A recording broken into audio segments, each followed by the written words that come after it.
ये देखो फिर से शुरू हो गई। मैं तो परेशान हो गई हूँ इस लड़की से। क्या हुआ माँ, क्यों इतना गुस्सा कर रही हो? गुस्सा न करूँ तो क्या करूँ? हाँ, कब से आवाज लगा रही हूँ लेकिन इन मैडम को एक बार में सुनाई कहाँ देता है। ओहो माँ, आप ही देखो ना, मैंने कितना सुंदर डिजाइन बनाया, बस इसी में ध्यान लगा था मेरा, शायद इसीलिए आपकी आवाज सुनाई नहीं दी होगी। अच्छा बताओ क्या काम है, मैं ये बाद में पूरा कर लूंगी। कुछ काम नहीं, खाने की थाली कब से लगा कर रखी है, अब महारानी को फुर्सत मिल गई हो तो चलकर खा लो। अच्छा खाना खाना है, अब आप शुरू करो, मैं बस 2 मिनट में आऊँ। हाँ हाँ पता है तेरे 2 मिनट। इतना कहकर हिना की माँ सुमित्रा गुस्से में वहां से चली गई और फिर खाने की मेज पर। अरे क्या हो गया, इतने गुस्से में क्यों हो भाग्यवान? अब आप ही समझा लीजिए अपनी लाडली को, मेरी तो एक नहीं सुनती। हाँ तो क्या हो गया, तुम पे ही तो गई है।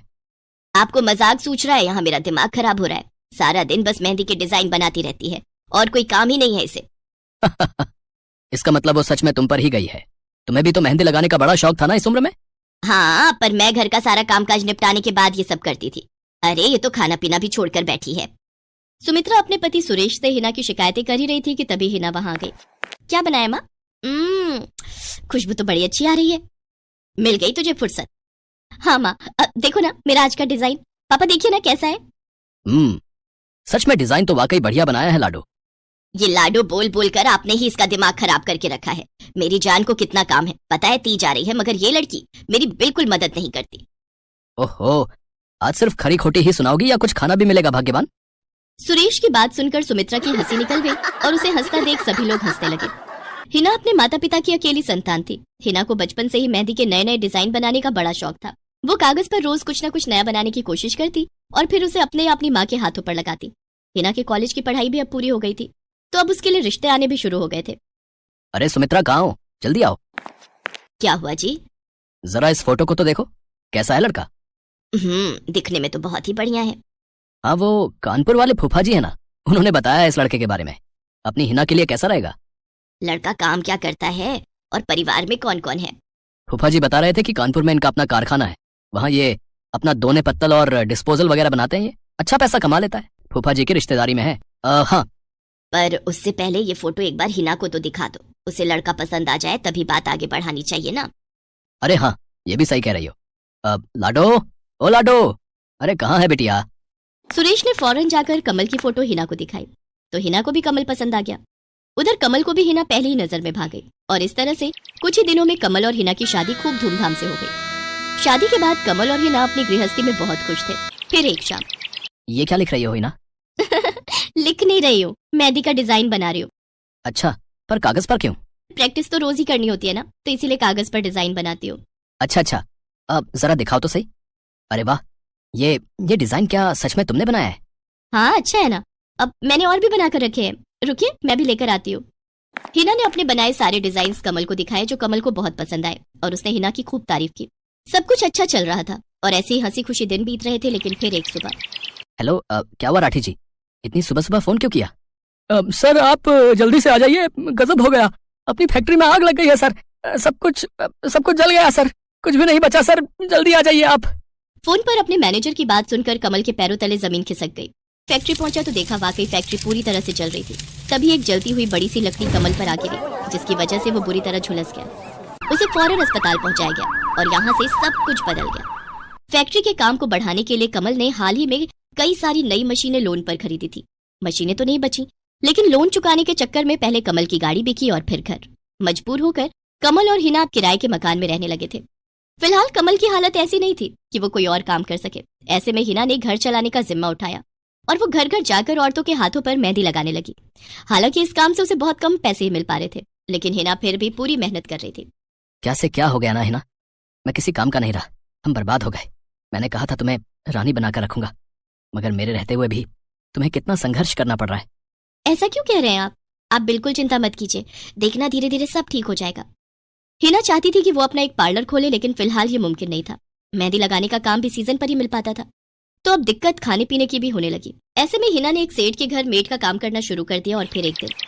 सुन, तुझे कोई मेहंदी वाली पता है क्या? क्यों मैडम? अरे वो तीज आ रही है ना, तो मेहंदी लगवानी थी। हाँ, बाहर इतनी गर्मी है, अब ऐसे में कौन बाहर जाए, तो घर पर ही आकर कोई लगा दे तो बढ़िया रहेगा। अब हाँ मैडम, मैं बहुत अच्छी मेहंदी लगाती हूँ, आप मुझसे लगवा लो।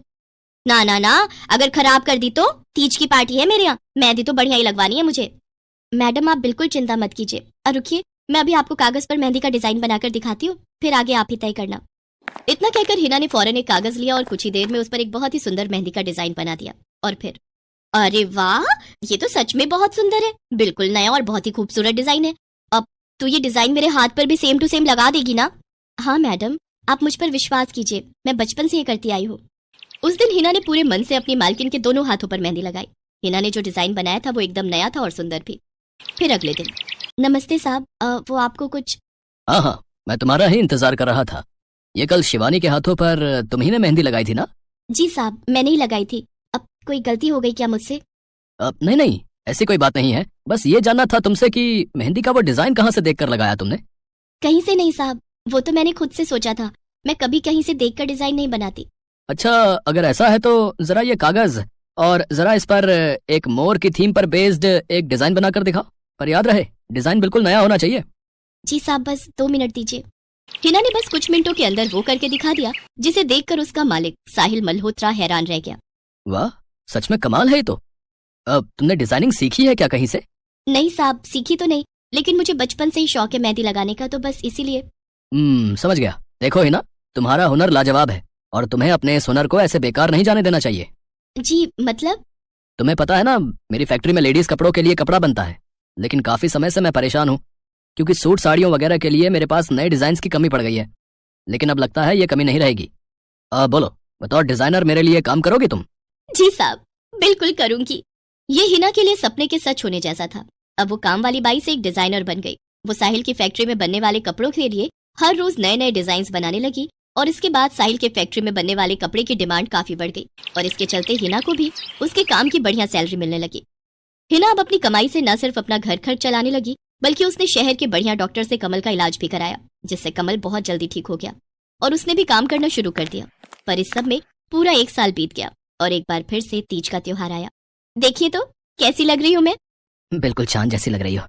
हिना ने नई हरे रंग की साड़ी पहनी हुई थी जो उसने खुद डिजाइन की थी और वाकई वो उसमें बहुत ही सुंदर लग रही थी। हिना, तुम सच में बहुत बहादुर हो। मैं तो उस हादसे के बाद उठकर खड़ा ही नहीं हो पाता, लेकिन तुमने सब कुछ ठीक कर दिया।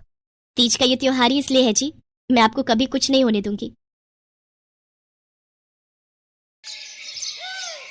मीरा, ओ मीरा, चल तो जल्दी से आटा गूंथ दे, मैं फटाफट रोटियां सेक दूंगी। नहीं माँ, मैं नहीं गूंथ पाऊंगी, मैंने मेहंदी लगा ली है हाथ पर। क्या?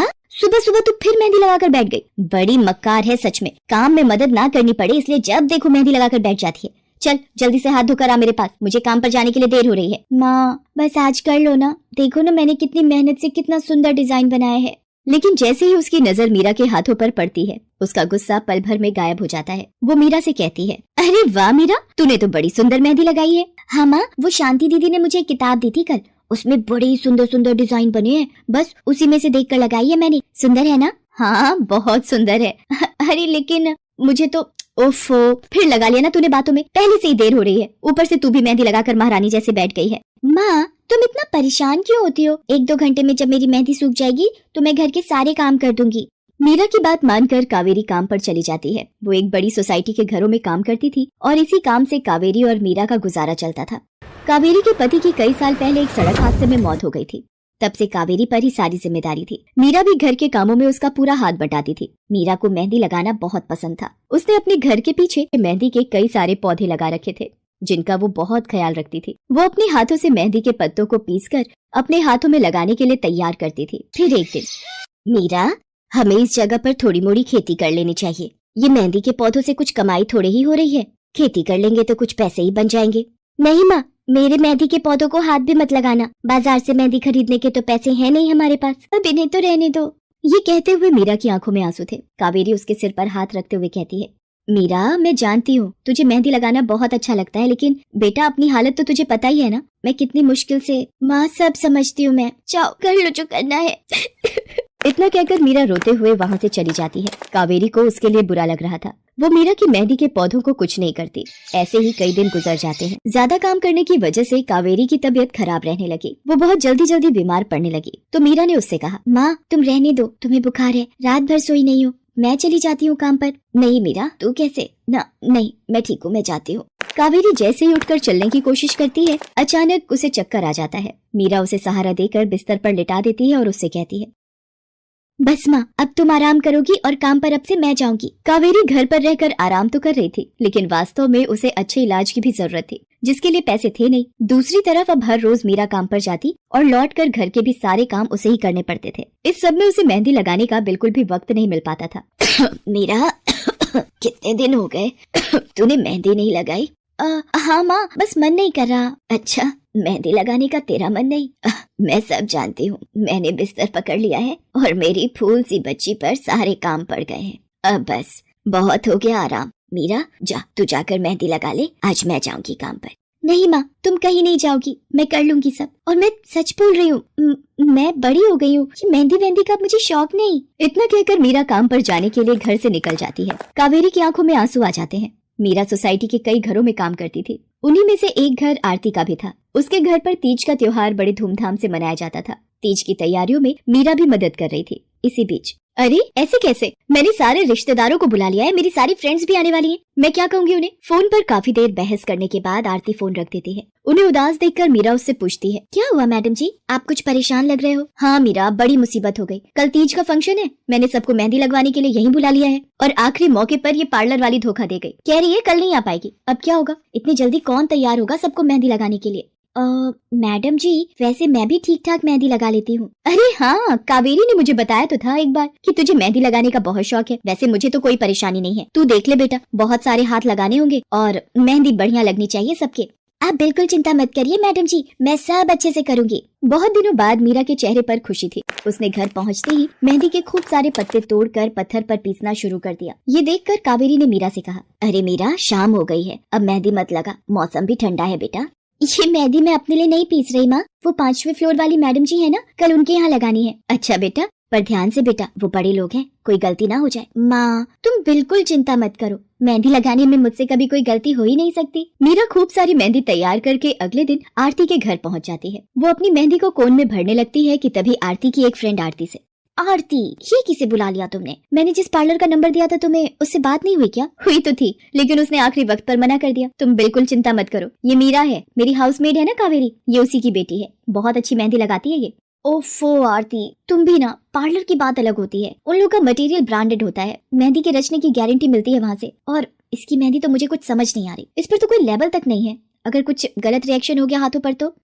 आप बिल्कुल चिंता मत कीजिए मैडम जी, ये मेहंदी मैंने खुद पीस कर तैयार की है। मेरे पास बहुत सारे मेहंदी के पौधे हैं, इसमें कुछ भी ऐसा नहीं है जो आपके हाथों को नुकसान दे। ना भाई ना, सॉरी आरती, बट मैं अपने हाथों को लेकर कोई रिस्क नहीं ले सकती। तुम सब लगवाओ, मैं तो पार्लर जाकर ही लगवाऊंगी। इतना कहकर आरती की दोस्त शालिनी वहाँ से चली जाती है। आरती मीरा को इशारा देकर काम शुरू करने को कहती है।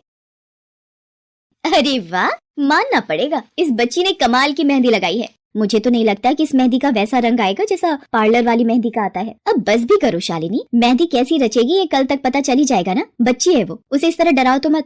अरे मुझे क्या, मेरे हाथ कौन सा खराब होने वाले हैं, तुम ही लोग लगवाओ और तुम ही भुगतना। शालिनी गुस्से में वहाँ से चली जाती है। उसे पूरा यकीन था कि मीरा की मेहंदी रचेगी नहीं, साथ ही हाथों पर उसका गलत रिएक्शन भी हो सकता है, लेकिन जो हुआ वो इससे बिल्कुल अलग था। अगले दिन मीरा के घर पर, अरे मैडम जी, आप यहाँ? आपने तो आज काम पर आने के लिए मना किया था ना, मैं इसीलिए नहीं आई। हाँ हाँ, कल तुम कितना थक गई थी, इसीलिए मैंने आने को मना किया। मैं यहाँ तुम्हें काम पर बुलाने नहीं बल्कि किसी और काम से आई हूँ। अंदर नहीं बुलाओगी? अरे माफ कीजिएगा मैडम जी, आइए अंदर आइए। आरती को देखकर कावेरी भी बिस्तर से उठकर खड़ी हो जाती है। आरती के साथ उसकी दोस्त शालिनी भी थी। मीरा उन दोनों को पानी देते हुए कहती है, ये लीजिए मैडम जी, मेहंदी तो ठीक से रची ना मैडम जी? ये तुम्हें मैं नहीं, शालिनी बताएगी। फिर शालिनी अपने हाथ मीरा की तरफ बढ़ा देती है। उसके हाथों पर कई जगह छाले पड़े हुए थे। ये देखकर मीरा उससे कहती है, अरे ये क्या हुआ मैडम जी? मैंने तुमसे मेहंदी नहीं लगवाई, उल्टा तुम्हारा अपमान करती रही, उसी की सजा मिली है मुझे। मैंने सबसे महंगे वाले पार्लर में जाकर मेहंदी लगवाई। मैंने उनसे जोर देकर कहा कि मेहंदी का रंग बहुत बढ़िया आना चाहिए। इस चक्कर में उन्होंने पता नहीं क्या क्या मिला दिया मेहंदी में, और मेरे हाथों का ये हाल हो गया।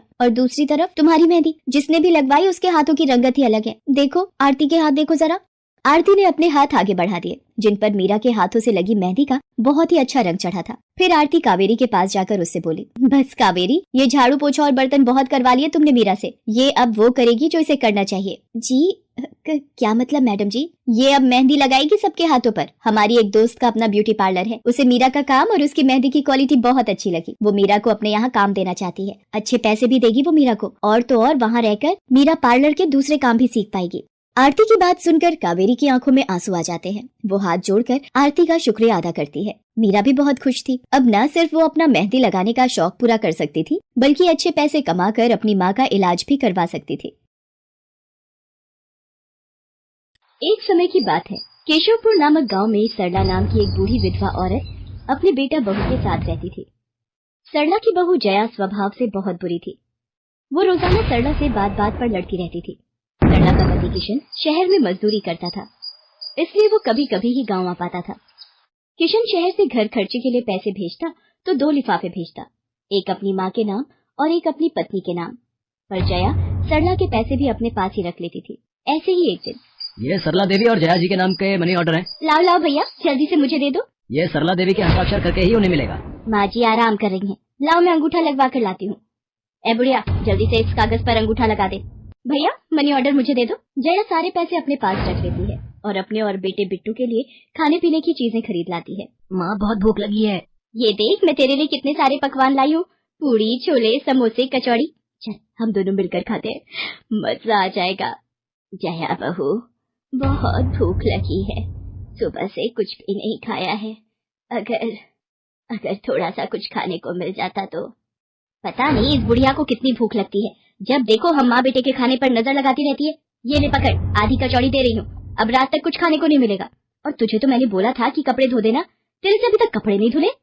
ये कचौड़ी खाकर चुपचाप सारे कपड़े धो देना, नहीं तो मुझसे बुरा कोई नहीं होगा। बेचारी सरला कचौड़ी का एक टुकड़ा खाकर भला क्या पेट भरती। वो फिर से दोबारा काम पर लग जाती है। एक दिन किशन शहर से वापस आने वाला था। जया को पता था कि जब किशन सरला से पूछेगा कि वो उसे पैसे बराबर भेजता है तो उसे मिलते हैं या नहीं। ये बात सोचकर जया थोड़ा घबरा जाती है और वो सरला से कहती है, ओ बुढ़िया, अगर तूने अपने बेटे से कहा कि तुझे उसके भेजे हुए पैसे नहीं मिलते तो मुझसे बुरा कोई नहीं होगा। वो तो एक दिन रहकर चले जाएंगे, उसके बाद जो मैं तेरा हाल करूंगी ना, फिर तू देखती रह जाएगी। इसलिए अपने बेटे के सामने दुखड़े रोने की कोशिश मत करना। नहीं बहू, मैं किशन को कुछ नहीं कहूंगी। माँ मैंने तुम्हें पैसे भेजे थे, वो तुम्हें मिल गए थे ना? अरे आप बिना कैसी बातें करते हो, माँ जी को मैं बराबर से पैसे देती रहती हूँ। माँ जी ये लो गरम गरम पनीर के पकौड़े, आप भी खाओ। किशन 2 दिन रहकर शहर वापस चला जाता है। जया फिर से अपने रूप में आ जाती है। दिन भर सरला काम करके एक दिन चक्की से आटा पिसवा कर लौट रही थी कि अचानक उसे चक्कर आ जाते हैं। रिक्शा में जाती एक लड़की देख लेती है। भैया इन्हें उठाने में मेरी मदद करो, बेचारी पता नहीं कौन है। सुमन, ये तेरे साथ कौन है? ये रास्ते में बेहोश हो गई थी, मैंने घर ले आई, लगता है इन्हें होश आ गया है। अब कैसा लग रहा है आपको? मैं ठीक हूँ बेटी, तुम्हारा बहुत बहुत शुक्रिया बेटी। माँ जी आप इतनी भारी आटे की बोरी अकेले ही उठा कर ले जा रही थी, आपके बच्चे या कोई? सरला की आंखों में आंसू आ जाते हैं, वो रो पड़ती है। माँ जी कोई परेशानी है तो आप हमसे कह सकते हो, मुझे लग रहा है आप बहुत परेशानी में हो। क्या करूँ बेटी, मैं इस जीवन से हार गई हूँ। सरला के दुख का घड़ा फूट जाता है और वो सारा दुख सुमन और बाकी लड़कियों को बताती है। अब इस संसार में जीने की कोई इच्छा नहीं है मेरी। माँ जी ऐसा मत सोचिए, आप जीवन से यूं निराश मत होइए। अब आप अपनी बहू के पास वापस मत जाना, आप यहाँ हमारे साथ रहो। बेटी तुम बहुत अच्छी हो, भगवान तुम्हारा भला करे। तुम लोग यहाँ गांव में रहती हो क्या? जी माँ जी, हम मेहंदी वाली हैं, हम लोग मेहंदी लगाने का काम करती हैं और आसपास के गांव और शहरों में मेहंदी लगाने जाती हैं। क्या मैं भी ये काम सीख सकती हूँ? क्यों नहीं, बिल्कुल, और ये तो बहुत अच्छी बात है, हमारे ग्रुप में आप भी जुड़ जाओगे, मैं आपको मेहंदी लगाना सिखाऊंगी। सरला अब उन लड़कियों के साथ ही रहने लगी और कुछ ही समय में वो बहुत अच्छी मेहंदी लगाना सीख गई। इधर जया सरला के कुछ दिन तक वापस न आने से घबरा जाती है। ये बुढ़िया इतने दिनों से कहाँ गायब है, मुझे तो कोई खोज खबर नहीं है। बिट्टू के बापू ने हम सबको अचानक शहर बुलाया है, वहाँ जाकर अब यही बोलना पड़ेगा कि बुढ़िया की तबीयत खराब थी इसलिए नहीं ला सकी। जया बिट्टू को लेकर किशन के पास शहर पहुँचती है। क्या हुआ जया, माँ तुम्हारे साथ नहीं आई? वो माँ जी की तबीयत कुछ ठीक नहीं थी, इसलिए मैंने उन्हें बोला कि वो गांव में ही रहें, बेकार में सफर करती तो उनकी तबीयत और खराब हो जाती। पर तुमने मुझे अचानक क्यों शहर क्यों बुला लिया? अरे वो हमारे सेठ जी की लड़की की शादी है, इसलिए उन्होंने बोला कि कोई ऊपर के कामों के लिए मिल जाए। मैंने सोचा तुम्हें बुला लेता हूँ, और माँ भी थोड़े दिन के लिए मेरे पास रह लेगी। चलो कोई नहीं, मैं तुम्हें मालकिन से मिलवा देता हूँ। देखो किशन, शाम को मेहंदी का समारोह है तो काम अच्छे से निपटाने हैं, जितने भी मेहमान आएंगे उनके स्वागत में कोई कमी ना होने पाए। आप चिंता मत करो मालकिन, सब हो जाएगा। ये मेरी पत्नी है, मैंने इसे गांव से बुला लिया है, ये सब संभाल लेगी। जया मेहंदी समारोह की तैयारियों में काम करवाने लगती है। सब मेहमान आने लगते हैं। रिचा, मेहंदी वाली अभी तक नहीं आई, कितने बजे का टाइम दिया था? मम्मी, मेरी उनसे बात हो गई है, बस कुछ ही देर में आती होंगी। लो वो आ गई। माँ जी, ये यहाँ कैसे? मेहंदी वाली लड़कियों के साथ? माँ यहाँ? जया, तुम तो कह रही थी कि माँ बीमार है और गांव में है, पर माँ मेहंदी वाली लड़कियों के साथ क्या कर रही है? मुझे कुछ समझ नहीं आ रहा। मैं माँ के पास जा रहा हूँ। माँ, तुम यहाँ इन सबके साथ? किशन बेटा, आप मेरे साथ इधर आइए, मैं आपको सब बताती हूँ। ये लड़की इनको सब कुछ बता देगी। शायद आप नहीं जानते हैं, आपकी पत्नी ने आपकी माँ पर बहुत जुल्म किए हैं, इसीलिए ये बेचारी अपना घर छोड़कर हमारे साथ रहने को मजबूर थी। सुमन किशन को सारी सच्चाई बताती है। सरला की आंखों में आंसू आ जाते। किशन सबके साथ जब घर आ जाता है। जया, तुम्हें शर्म आनी चाहिए। तुमने मेरी माँ के साथ इतना बुरा व्यवहार किया। तुम्हारी वजह से मेरी माँ दर दर भटक रही है। अब तुम मेरे साथ एक पल भी नहीं रहोगी। बिट्टू को मैं पाल लूंगा। अभी के अभी अपने मायके निकल जाओ। ऐसा मत कहो, मैं आप लोगों के बिना कैसे रहूंगी? मुझे माफ कर दो, मुझे माफ कर दो, मेरे से गलती हो गई। माँ जी, मुझे माफ कर दो। किशन बेटा, मैं किसी से भी नाराज नहीं हूँ। जया बहू को माफ कर दे। गलती इंसान से ही होती है बेटा। मैंने जया बहू को माफ कर दिया। किशन जी, आप चिंता मत कीजिए, आपकी माँ जी अब हमारे साथ ही काम करेंगी। उस दिन के बाद जया ने अपना व्यवहार बदल लिया। सरला ने मेहंदी लगाना नहीं छोड़ा, वो अपनी मेहंदी लगाने के काम को करती रही। जया को अपनी गलती का एहसास हो गया था। अब वो भी सरला की बहुत देखभाल करती थी। संध्या की बुआ जो कि दिल्ली में रहती थी, वो उसके लिए एक अच्छे घर का रिश्ता लेकर आई थी। देखो भैया, मेरी इतनी जान पहचान तो नहीं है लड़के वालों से, पर इतना जानती हूँ, अड़ोस पड़ोस में कहीं पूछोगे तो लोग अच्छा घर ही बताएंगे। ठीक है सुमन, अगर तुम कहती हो तो लड़के वालों को एक बार बुला लेते हैं। अब संध्या भी लड़के को देख लेगी। संध्या की बुआ लड़के वालों से अपने तरीके से बात कर लेती है और कुछ दिनों बाद संध्या की शादी विपुल नाम के लड़के से हो जाती है। पता नहीं इस काम वाली को छुट्टी लेकर गाँव अभी जाना था। उसे पता था शादी वाला घर है, नई नवेली दुल्हन आएगी तो घर में 100 काम होंगे, फिर भी बिना बताए गाँव निकल गई। अब मैं दूसरी काम वाली इतनी जल्दी कहाँ से ढूंढूंगी? राजेश्वरी, एक प्याली चाय दे दो तो बड़ी मेहरबानी होगी। सुबह से एक प्याली चाय भी नहीं मिली है। तुम्हें तो जब देखो चाय पीने की पड़ी रहती है। पता भी है एक बर्तन नहीं है धुला हुआ जिसमें तुम्हारी चाय बना दूं। ढेरों बर्तन रसोई में पड़े हैं झूठे। माँ, मैं कॉलेज जा रही हूँ, तुम मुझे ये मत कहना कि मैं छुट्टी कर लूँ और तुम्हारे साथ घर का काम करवाऊँ। मेरा आज बहुत बड़ा प्रोजेक्ट सबमिट होना है, इसलिए मैं तो कोई काम नहीं कर सकती। ये लो, अब इसे भी अभी कॉलेज जाना था। अब मैं क्या करूं, कुछ समझ नहीं आ रहा। संध्या की सास राजेश्वरी अभी काम वाली को लेकर परेशान हो ही रही थी, तभी संध्या राजेश्वरी की सारी बातें सुन लेती है और रसोई में जाकर बर्तन धोने लगती है। अरे संध्या बहू, तुम ये रसोई में क्या कर रही हो? हटो हटो हटो, ये झूठे बर्तन तुमसे थोड़ी करवाऊंगी। अभी तुम्हारे हाथों की मेहंदी भी नहीं उतरी। माँ जी, आप परेशान मत हो, मैं थोड़ी देर में ही सारा काम निपटा दूंगी। आप अकेले इतना काम नहीं कर पाओ। ठीक है, अगर तुम कहती हो तो मैं कोई और काम कर लेती हूँ। माँ, पड़ोस में किसी से पता करो, शायद कोई और काम वाली मिल जाए। मैंने पूछा था, पर अभी किसी भी काम वाली के पास समय नहीं है। पुलकित काम पर चला जाता है। संध्या सारे घर का काम करती है। अब तो रोजाना ही ऐसा होने लगा। काम वाली तो थी नहीं। संध्या की ननद पूजा सुबह होते ही कॉलेज निकल जाती और सास पैरों में दर्द के बहाने बिस्तर पर आराम करती। संध्या तो मानो घर के कामों में ही उलझ गई। एक शाम, माँ, तुम बिल्कुल सही बहू ढूंढ कर लाई हो। बेचारी गरीब घर की है, इसलिए चुपचाप संस्कारी बहू की तरह घर के काम कर लेती है। अगर कोई पैसे वाले घर की लड़की बहू बनाकर ले आती तो वो पूरे घर को अपने इशारों पर नचाती और तुम और मैं बस बर्तन घिसते रह जाते। तभी तो मैंने इसकी बुआ को शादी के लिए हाँ कह दिया था। मुझे पता है ये गरीब घर की लड़कियां बड़ी सीधी सादी बहुएं साबित होती हैं। अब काम वाली गांव भाग गई। सोच ये ना होती तो कौन काम करता। राजेश्वरी, तुम दोनों माँ बेटी को तो संध्या बहू का शुक्रगुजार होना चाहिए। बेचारी ने आते से ही पूरा घर संभाल लिया। ऐसे ही दिन बीत रहे थे। संध्या सभी घर वालों की देखभाल का पूरा ध्यान रखती थी। एक दिन, क्या हुआ पुलकित बेटा, तुम इतने परेशान क्यों हो? और आज तुम ऑफिस भी नहीं गए? पापा, मेरी नौकरी छूट गई है। कंपनी घाटे में चल रही थी, इसलिए उन्होंने मेरे जैसे बहुत से वर्कर्स को अचानक निकाल दिया। दिमाग खराब हो रहा है, गाड़ी की किस्त भरनी है, घर का लोन भी पूरा नहीं हुआ है, घर का खर्चा, अब सब कुछ कैसे होगा, कुछ समझ में नहीं आ रहा है। पुलकित बेटा, चिंता मत कर, अब कोई ना कोई रास्ता निकल आएगा। ज्यादा होगा तो कुछ दिनों के लिए मैं कोई काम कर लूंगा। पापा, मेरे होते हुए आप काम नहीं करोगे, मैं कुछ सोचता हूँ। पुलकित दूसरी नौकरी को लेकर परेशान था। उसे कोई काम नहीं मिल रहा था। घर में पैसों की तंगी भी शुरू हो गई। पुलकित ने अपनी गाड़ी बेच दी। घर के लोन को लेकर वो परेशान था। 15,000 रुपए की किश्त उसे भरनी थी। तभी, भैया, मेरे कॉलेज की फीस इस बार बहुत लेट हो गई है। मेरा आखिरी साल है, अगले महीने की 5 तारीख तक 12,000 रुपए फीस के भरने हैं। मैं कुछ इंतजाम करता हूँ। ऐसे खाली हाथ पर हाथ रखकर मैं नहीं बैठ सकती, मुझे कुछ सोचना होगा। पता नहीं, हो सकता है किरण ने बात कर ली होगी, पूछती हूँ। हेलो किरण, मैं संध्या बोल रही हूँ। तूने बात की फिर? पार्लर में जगह खाली है क्या? हाँ, मैंने बात कर ली है। 12,000 रुपए महीना देंगी रविता मैम। बोल, तू हाँ बोलती है तो मैं बात कर लेती हूँ। ठीक है, तू हाँ बोल दे, कम से कम कुछ तो पैसे आ जाएंगे। संध्या पुलकित से पार्लर में मेहंदी लगाने की नौकरी की बात करती है। पहले तो वो मना करता है, पर संध्या उसे समझाती है। पुलकित, मैं जानती हूँ आप परेशानी के दौर से गुजर रहे हो। मैंने आपसे शादी के बाद हर सुख दुख में साथ निभाने का वादा किया था, और आप परेशान मत हो, मैं घर और बाहर दोनों का काम एक साथ संभाल लूंगी।